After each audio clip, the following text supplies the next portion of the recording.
Yesterday, I had a client that struggles with emotional eating, and we talked about how to distract yourself in the evening, not to overeat. But here's one crucial mistake that people make.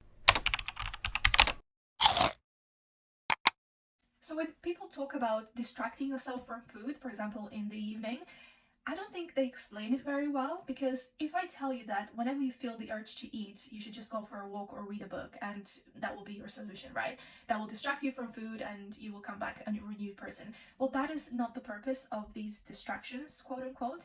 The purpose is not to replace the satisfaction that food will give you. The purpose is to actually regulate your nervous system, because when we have that urge, we are most likely unregulated. We are stressed, we are upset, we are sad, we are anxious, or whatever it may be. So those activities that you incorporate when you feel the urge are just meant to calm you down. So you might come back from a walk and feel much more regulated, and you actually decide, actually that urge is gone, I'm not going to eat.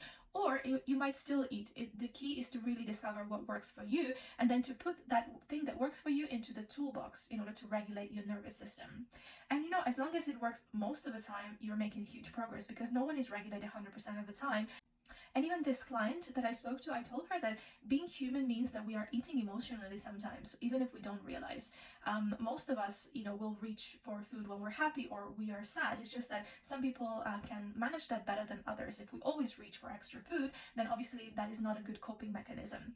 So for example, if I decided to take a bath when I have an urge to overeat at night, that will hopefully help calm me down. And even though it helps calm me down, you might still feel like you want to eat. But at that point, you might realize that it's already 9:30 and you normally go to bed at 10. And then you decide, you know what?